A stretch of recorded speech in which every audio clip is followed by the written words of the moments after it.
distracted. We live on a pretty big road out here, and there's somebody training their dog on the sidewalks. I keep seeing them walk back and forth, and then they stop and they tell the dog to sit, and the dog's listening really well. It was a complete distraction, kind of like one of those like squirrel moments. Yeah, I'm watching somebody walk their dog down the sidewalk. Hey guys, welcome back. I have to practice the word grace today. I tried all day long yesterday to get a video up and out, but it was nearly impossible. I worked about 12 hours at my office yesterday. I am in the home stretch of my busiest season of the entire year. So I had to remind myself about grace and that it's okay, that I'm just doing the best I can. I'm a mom, I'm working, I'm answering the phone probably 65 times a day, replying to several emails and having several appointments on top of everything else. So I'm granting myself the grace that it's okay that I missed one day so far. So I am just an average, everyday mom, wife, entrepreneur, all of the above. But I do have a message to share on several different areas that have been hurting in my own life, areas that I have finally started to find some hope in. So I'm here to share a little bit about that with you guys today. As I mentioned in one of my introduction videos a couple back, I have always struggled with anxiety. It runs pretty rampant throughout my family. And over the past few months, I have definitely seen it starting to show itself in one of my children. And I just wanted to share a little bit about my journey with anxiety, and then also things that I have been trying to help my daughter with now that she is starting to struggle with it herself. I have struggled with anxiety from an early age. I think it started out probably when I was just a few years old. I had a babysitter that wasn't so nice to me. It was like probably the worst part of my entire day was having to go to the babysitter for a few hours while my parents worked. It was always fine when my older sister was there, but when she became school age and she wasn't there to kind of stick up for me with the babysitter and the things that she was doing, that became even harder. I cry every day when my mom would drop me off. I remember these are some of my earliest memories. I didn't know how to explain what was going on, so I definitely acted out in other ways by the crying and the fits and not wanting to be there. A lot of anxiety, it can be defined as dread, as in dreading upcoming events and the next thing that is going to be happening. As I got a little bit older and I started going to school myself, I had a grandma that moved in with us, and I can tell you what, I don't think she wanted to really be there to babysit us. She definitely did not enjoy watching me when I was a kid. So I would be at home with her in the morning before she would get me off to school. And then I went to school and I had a very tough kindergarten teacher. So I had a grandma on one hand who absolutely hated watching me, and then on the other hand I had a teacher who didn't like me for whatever reason, being a 5-year-old little girl. I felt that, I knew that. She had no patience. I'd be yelled at for things in the classroom, and even though I'd just be sitting there and I'd be yelled at for things, or I'd be advocating for myself and I'd be yelled at for doing that. Stomach aches would always happen in the evenings, and my mom and dad definitely noticed this. They were both very busy working parents, so at this time they had stuff going on in their own personal lives that they were working on. So there was not a lot of time to sit down and talk about my feelings. But my mom and dad did realize in the evenings that every evening I'd get a stomach ache or I'd be laying in bed and my mom would actually be able to feel my heart racing on the outside of my chest. And it was a concern enough that they did start taking me to a doctor.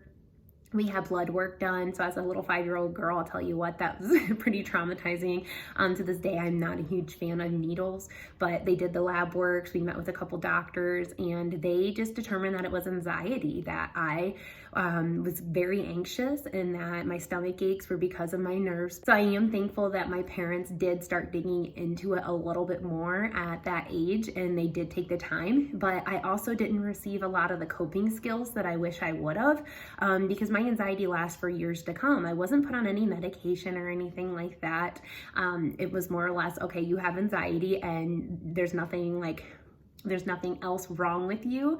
So you're just gonna, we're just gonna keep moving on and you're gonna be expected to go to school. And, I was just trying to do the best I could every single day. I didn't know exactly what I needed to do to make myself feel better. But over time, I did start finding some coping tools that have helped me, but it was a long journey to establish these.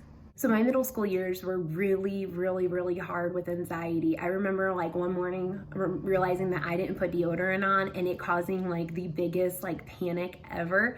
I remember crying. I remember going to the office and asking if I could call my mom. My mom thought like I forgot my lunch or something like that, but here it was, I forgot deodorant, and she brought it in a brown paper bag and gave it to the ladies in the office, and then they called me down and it looked as if I forgot my lunch, but it was really deodorant. I pulled my mom all the way out to the school just to drop it off for me because I was so anxious, thinking, oh my goodness, I forgot this and I need it, and I'm gonna, my whole day is gonna be thrown off because I forgot deodorant today. I remember having a best friend in middle school and thinking, how in the world does she not struggle? How does she not have any problems coming to school? How does she not cry? How does she not worry? How is this even possible? At the time, I had a really great social life. I had more friends than a lot of people in middle school. I had people that I had a really great time. I was involved in a lot of activities. So everything looked like it was going for me, but every day it was a struggle to go. So then I started comparing myself to other people. Why are they not struggling? Why is it so easy for them to get here every single day and to not worry about the next thing coming up? Why them and why me, and why is this happening to just me?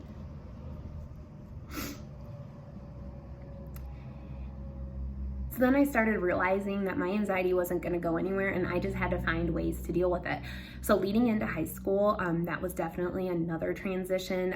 I did experience anxiety, but I also started developing a lot of confidence. I also started realizing what my triggers were with my anxiety and just identifying those and realizing, okay, I need to make sure my book bag is packed every single night, and I need to make sure my homework is always done. Because if I don't have my homework done and the teacher calls on me and wants, an answer or wants, an assignment due, and I don't have it done, I am going to get very anxious over that. So I realized that I just needed to start preparing myself a little better. I needed to get a full night's sleep. I always needed to make sure my work was done, and I could prevent a lot of the anxiety from happening. I would remind myself, I kind of had these mantras that I'd say to myself, like, you can do this, you can do this. It's all gonna be okay. You are strong, you are brave, you got this. So there are so many more details that go into this. There are so many other stories that I can always share on this about like the good things that happen, the bad things that happen, more intensive anxiety attacks and panic attacks that I had. But leading into my adult life, I feel like that's another really big chapter in my struggle with my anxiety. So even in my adult life, I have had jobs that I dreaded going to. I've had jobs that completely made me physically sick because my nerves were so shot. So I've also realized with anxiety, there are things that we are just gonna have to do. There are things we are just gonna have to face. As a young girl and having a lot of anxiety surrounding school, I still had to go to school. I wasn't going to get out of that just because I was anxious. So I had to learn ways to cope in going to school. Also here, like I mentioned in my adult life, I had to go to work. I had bills that needed to be paid. I had things I needed to provide for. I needed to work. So like I mentioned, my daughter is really struggling with anxiety right now. We had a pretty eventful summer this past year. We moved. My husband had one of his busier seasons. Let's see what else happened. My kids ended up enrolling in a new school. They are also going into school full time for the first time. So they are in kindergarten. So the expectation of being there all day, every single day, has been very hard for her.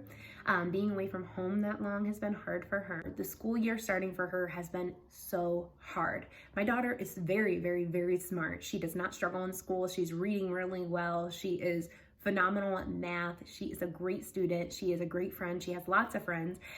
She's a very positive person, but I've started seeing that these spikes of anxiety were coming up when it was time to go to bed, and she'd ask, do I have to go to school tomorrow? At one point during the first couple weeks of school, she actually got herself so anxious and worked up during story time that she ended up getting sick. Like, she threw up in the classroom because her stomach was so upset, and her anxieties were kind of taking over her. So I went and picked her up from school, and I just asked her what was wrong and why her tummy hurt. And she said because she just wanted her mommy. She came home and played the rest of the day, and there were no other symptoms. Where we're at right now, which has been really, really, really hard, is that I sympathize with her. I understand what she's going through, but I also realize that she needs to start learning some coping skills on how to get through situations that make her very anxious. I'm not trying to be a tough parent. I'm not trying to make her do things that she doesn't want to do, but I'm trying to help her because I realize that this is something that's never going to go away. You just have to learn to find ways to cope through it. I may have became extremely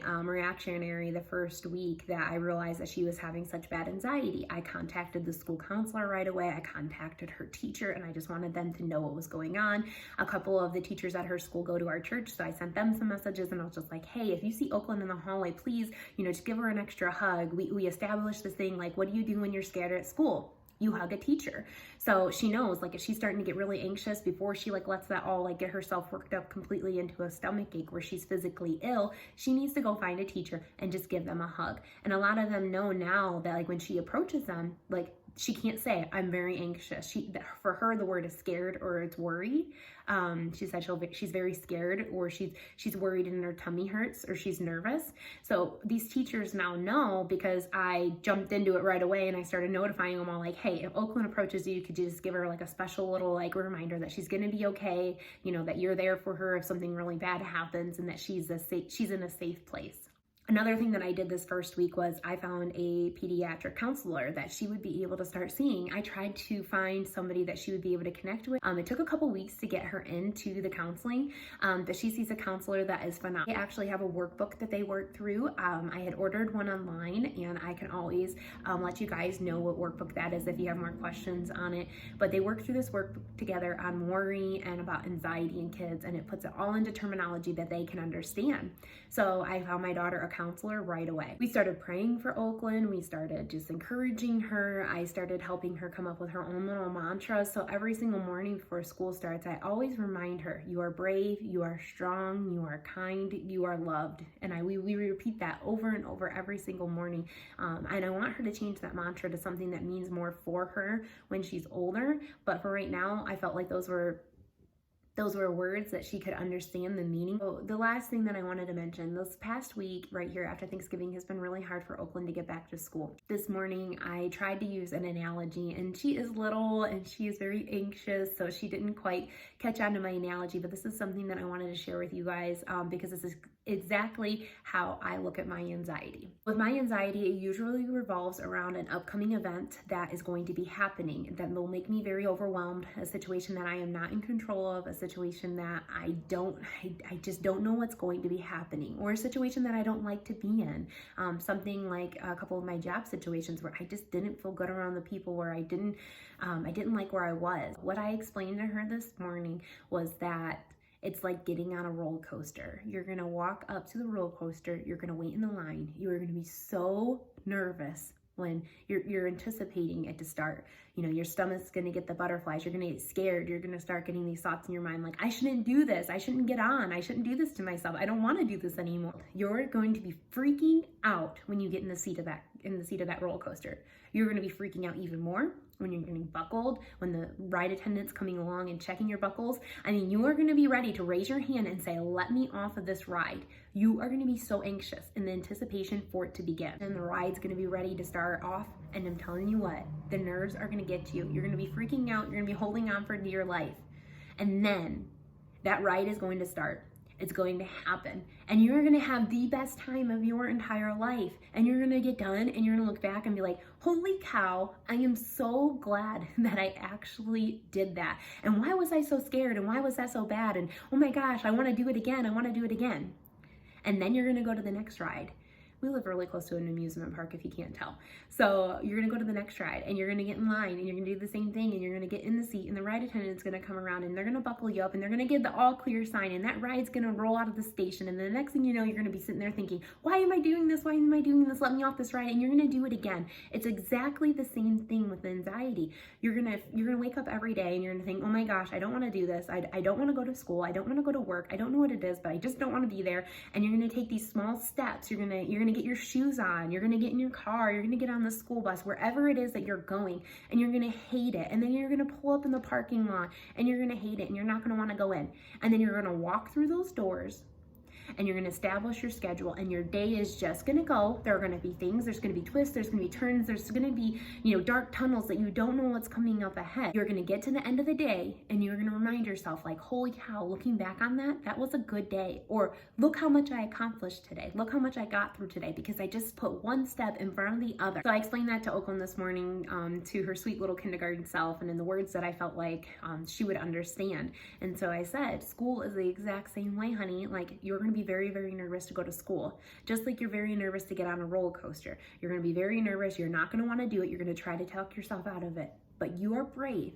And if you just take one small step at a time, you're going to get through it. And you're going to see at the end of the day that it was worth it and it didn't hurt you, and you were strong enough to get through it. And actually, it was a pretty good thing that you did. She's been asking every day if she could stay home, and we just can't do that. That's not something that's going to establish anything for her. If she just realizes that she can just sit at home every day, it's going to be harder and harder to go back to school, and she has to be there.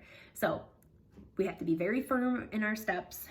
I know what anxiety feels like. I'm not trying to be an unloving mom, an unsupportive mom. What I'm trying to do is just coach my daughter and give her coping skills. So between having a good community for her, between her home life, her family, and her teachers, we're also praying for her and wrapping her in prayer. We're meeting with a counselor, so I hope that really starts helping her more.